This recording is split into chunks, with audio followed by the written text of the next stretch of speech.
The Eurostar, one of, if not the most revolutionary train service in the world, allowing passengers to travel from Britain to the European mainland without having to either jump on a boat or a plane, going from city centre to city centre in less than 3 hours. In its over 30 years of existence, the Eurostar has had quite an interesting and complex journey, from its humble beginnings in 1994 to becoming a key part of the high-speed rail network across Europe in the 2020s. In this video, I want to take a look at the full history of the Eurostar, in a similar way to how I did it with the Overground a few years back. So, without further ado, let's get into it. This is the complete history of the Eurostar. The story of the Eurostar begins with the very infrastructure project that made it possible in the first place, that being the Channel Tunnel. During the various failed proposals for a tunnel under the Dover Straits that went from the early 19th century right up to 1974, plans to run intercontinental passenger trains between London and Paris, alongside freight and car-carrying trains, had always existed. The genesis of the Eurostar we know today, however, begins in 1986, with the signing of the Treaty of Canterbury, that approved the construction of the Channel Tunnel we know today. Following this, the national railway operators of both Britain and France made an agreement with Eurotunnel to use half of the tunnel's planned capacity for these continental services. Soon after, an organisation called the International Project Group was set up by the British, French and Belgian governments to decide on the specifications for this new international rail service, with the French TGV specification being chosen for its rolling stock.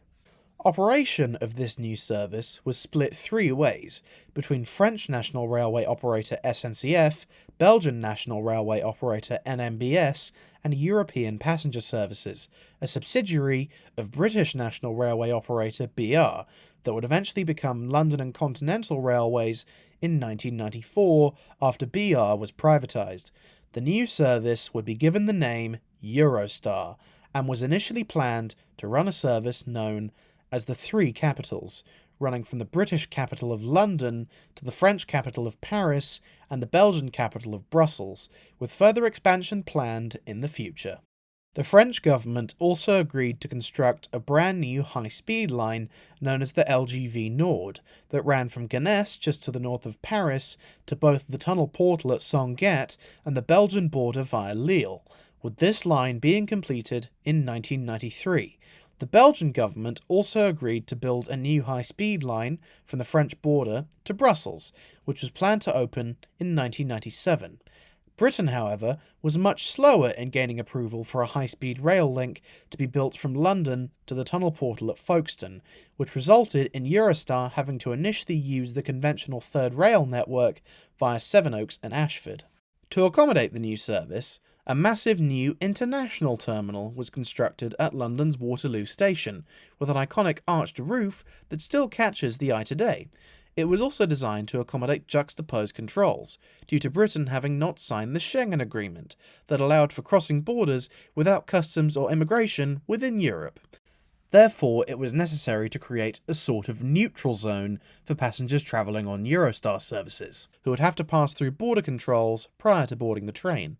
Both Paris Gare du Nord and Brussels Gare du Midi stations also had to have new departure facilities built in order to accommodate traffic heading to and from Britain, with this now being a requirement for any train station that receives trains to and from Britain within Europe, which, as we'll see later, led to Eurostar's horizons being somewhat limited. For rolling stock, the new trains were built by French firm GEC Alstom to very exact specifications, due to them needing to be compatible with 3 different countries' railway systems. As previously mentioned, the trains were built to French TGV specifications, but also had to be designed to accommodate the much smaller loading gauge in the UK, resulting in them being much narrower than a conventional TGV. They also had to be designed to accommodate 5 different signalling systems: the British AWS and TPWS systems for British lines, the French KVB system for conventional French railways, the Belgian TBL system for conventional Belgian railways,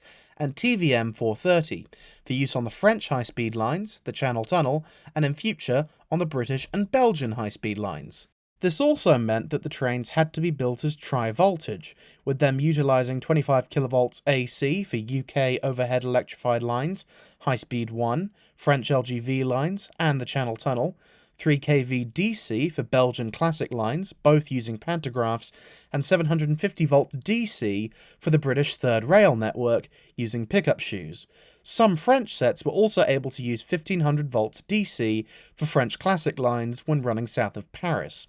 A new depot was also built for the British fleet of trains at North Pole in West London, while French and Belgian sets were maintained at existing depots near Paris and Brussels. The new trains were designated as Class 373 in Britain, but are also known as TMST, or Trans-Manche Supertrain, with testing beginning in both France and Britain in 1993, with regular service eventually being planned for mid-1994.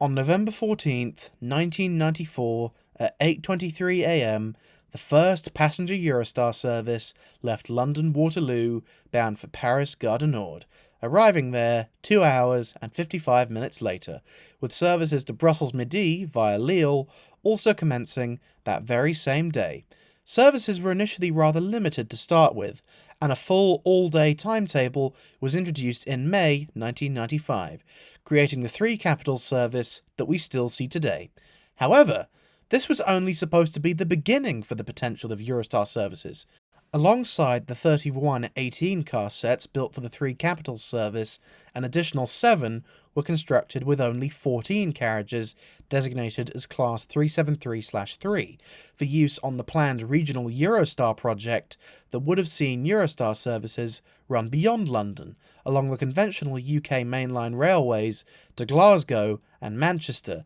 utilising the East and West Coast main lines, as well as the North and West London lines to transfer them onto the main Eurostar route out of Waterloo. There was also a plan to create a sleeper service, known as Nightstar, allowing for overnight trains to travel between many British cities and mainland Europe, utilising loco-hauled stock. These services never came to fruition, largely due to the issue that any British railway station that had continental traffic had to have juxtaposed controls installed, as well as systems to close off platforms, which made it largely difficult to adopt. This, coupled with the unease of the commercial viability of the service, meant that both the regional Eurostar and Nightstar projects were scrapped by 1999, with the Class 373/3s later being utilised by GNER on its White Rose service from London to Leeds and York from 2000 to 2005, with them later being passed on to SNCF to be used on regular TGV routes alongside some three capitals sets until 2014, though one example is currently on display at the National Railway Museum in its original Eurostar livery. The Nightstar stock would later be sold on to Canada for sleeper operations, and thus that ends the story of the regional Eurostar project. Back on the three capitals service, 1995 saw the commencement of services to and from the newly built Calais-Fréthun station, located just south of the French tunnel portal at Sangatte, whilst 1996 saw the commencement of services from the newly rebuilt and renamed Ashford International Station on the British side of the Channel, as well as the commencement of services from London to Disneyland Paris, via the newly built LGV Interconnection Est to Marne-le-Vallée Chassis Station. 1996 also saw the passage of the Channel Tunnel Rail Link Act in the British Parliament, which finally gave approval for the construction of a new high-speed rail link between London and the tunnel portal at Folkestone. The route agreed upon would run from London's then underutilised St Pancras station, which would be massively expanded to accommodate the Eurostar, alongside a new set of tunnels under East London and the River Thames, across the River Medway over a new bridge toward Ashford, and then running alongside the existing southeastern route from Ashford to the tunnel portal, with new stations planned at Stratford and Ebbsfleet, with construction beginning on the new rail link in 1998, with the recently privatised London and Continental Railways being contracted to build the line. 1997 saw Eurostar trains run south of Paris for the first time, with the launch of the ski train service from London to Bourg-Saint-Maurice in the French Alps during the winter months only, to capitalise on the popular skiing season. That year also saw the completion of the Belgian HSL1 line, which allowed the journey time between London and Brussels to be slashed by 45 minutes. The next new service to join the Eurostar network came in 2002, when a new seasonal route was launched from London to Avignon in southern France, utilising the newly built LGV Méditerranée. As Eurostar approached its 10-year anniversary, the company had been struggling significantly to make a profit, especially due to the post-9/11 travel downturn, with the services also suffering from horrific punctuality due to the limitations of having to run along the conventional UK rail network at less than 100 miles an hour, which made it much less competitive with the airline business. However, this was soon to change. September 2003 saw the opening of the first section of High Speed 1 between Folkestone Portal and Falkham Junction, with trains still having to use the conventional third rail network between Farningham Road and Waterloo. Despite this, it still shaved 20 minutes off the journey time by allowing for 186 mph running. Another fun thing to note is that in June of 2003, a Class 373 travelling on a press run for the line managed to set a British speed record, with it reaching a top speed of 208 mph, or if you prefer, 334.7 km an hour, breaking the previous record set in 1979 by an advanced passenger train of 162.2 mph, or if you prefer, 261 km an hour. 2005 also saw a small interior refresh for the Class 373s, with both first and standard class receiving slightly new seats and a new colour scheme. By 2007, the second section of High Speed 1 was nearing completion, alongside the massively renovated new London terminal at St Pancras, which meant that the time for the old terminal at Waterloo was officially coming to an end. Finally, on November 13th, 2007, after almost exactly 13 years of operation, the very last Eurostar service left Waterloo International Station via the UK Third Rail network. Following an overnight transfer, the next morning on November 14th, 2007, services began from the newly reopened and massively renovated and expanded St Pancras International Station via the second section of High Speed 1, which reduced the journey time from London to Paris to just 2 hours and 15 minutes. UK maintenance for the trains was also moved from the original depot at North Pole to a new depot at Temple Mills in East London, just to the north of Stratford International Station. This also resulted in the removal of the third rail pickup shoes from the trains, as overhead electrification was now used throughout the route. The original terminal at Waterloo and the original depot at North Pole have both seen use following Eurostar's departure. The Waterloo terminal has now been converted into conventional rail platforms for domestic SWR services towards Reading and Windsor, with the former terminal area underneath becoming a shopping arcade known as the Sidings, while the North Pole depot was eventually acquired by Hitachi Rail as the London maintenance depot for GWR's fleet of IET trains. A few days after the opening of the second section of HS1, services started running from the new Ebbsfleet International Station south of Gravesend, though bizarrely, the station at Stratford didn't get any train service until 2009, and even at that, it was only the domestic southeastern high-speed services toward Kent. And to this day, the station has never seen a Eurostar service, even in 2012 when London hosted the Olympics nearby, with Eurostar claiming that its business would be hit if they ever stopped trains there, making its name rather apocryphal. 2010 saw Eurostar announce an order for a fleet of 17 new Siemens Velaro trains to act as a replacement for some of its existing fleet, mainly due to wear and tear on the trains experienced by several years of the trains travelling through the salt-ridden air of the Channel Tunnel. They also announced a major mid-life update for the rest of the Class 373 fleet, which would see them refurbished significantly in order to match the new Siemens fleet. Back in 2009, London and Continental Railways had been renationalised by the British government, in preparation for Britain to sell its stake in Eurostar, which it did so in 2014, with SNCF and NMBS still retaining their shares and the rest being owned jointly by Hermes Infrastructure and the Quebec Deposit and Investment Fund. May 2015 saw the commencement of services from London to Marseille via Lyon and Avignon, replacing the previous Avignon service that had existed since 2002, bringing Lyon to within 4.5 hours of London, Avignon within 6, and Marseille within 6.5. 2 months later, the first newly refurbished Class 373 entered service, with new seats and a new blue and yellow livery, and now designated as Eurostar E300, to distinguish them from the new Class 374 Siemens Velaro trains that finally entered service in November of 2015 as the Eurostar E320. These new trains were much wider than the old ones, due to them not having to run on the conventional UK third rail network with a constrained loading gauge. This also meant, though, that the trains weren't compatible with the British AWS and TPWS signalling systems,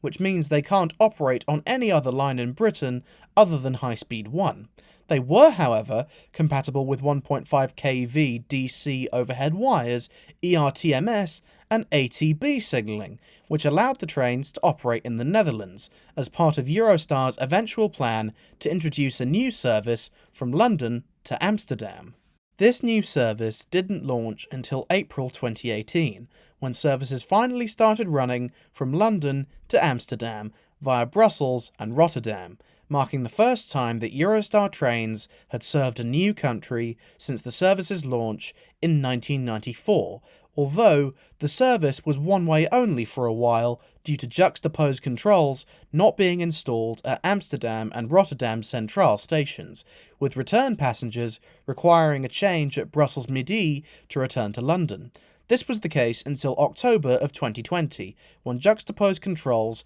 were finally installed at both Amsterdam and Rotterdam Centraal stations, allowing for return services to London to commence.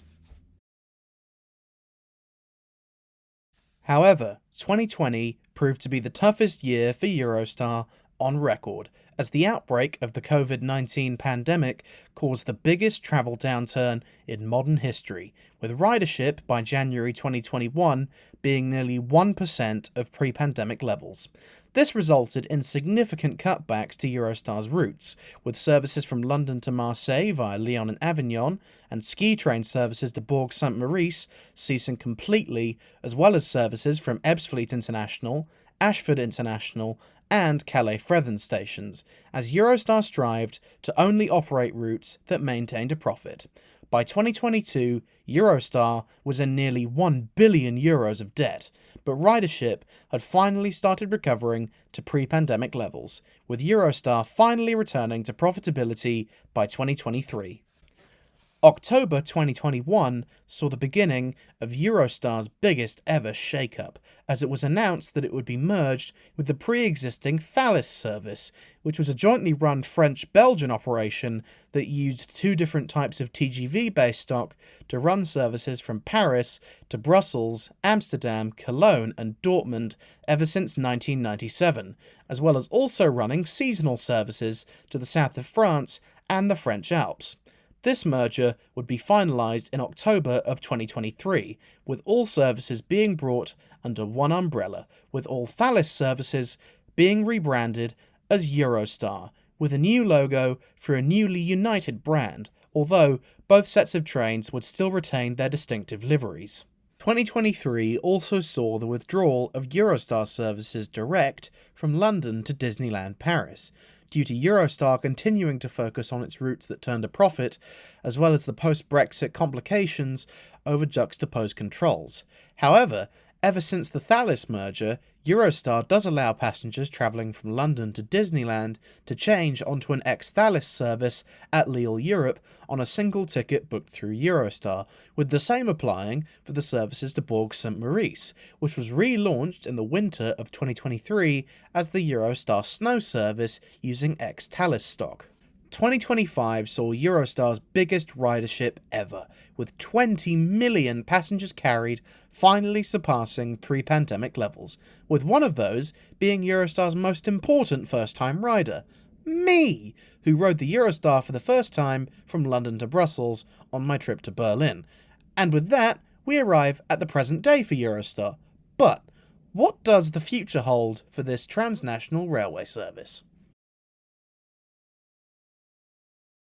Eurostar has had the privilege of having a monopoly on services between Britain and mainland Europe since 1994, but this might not last much longer, as several companies have announced plans to run Channel Tunnel services in competition with Eurostar, the most significant being a bid from Virgin Trains that was approved by the Office of Rail and Road in October of 2025, with services planned to start in 2030.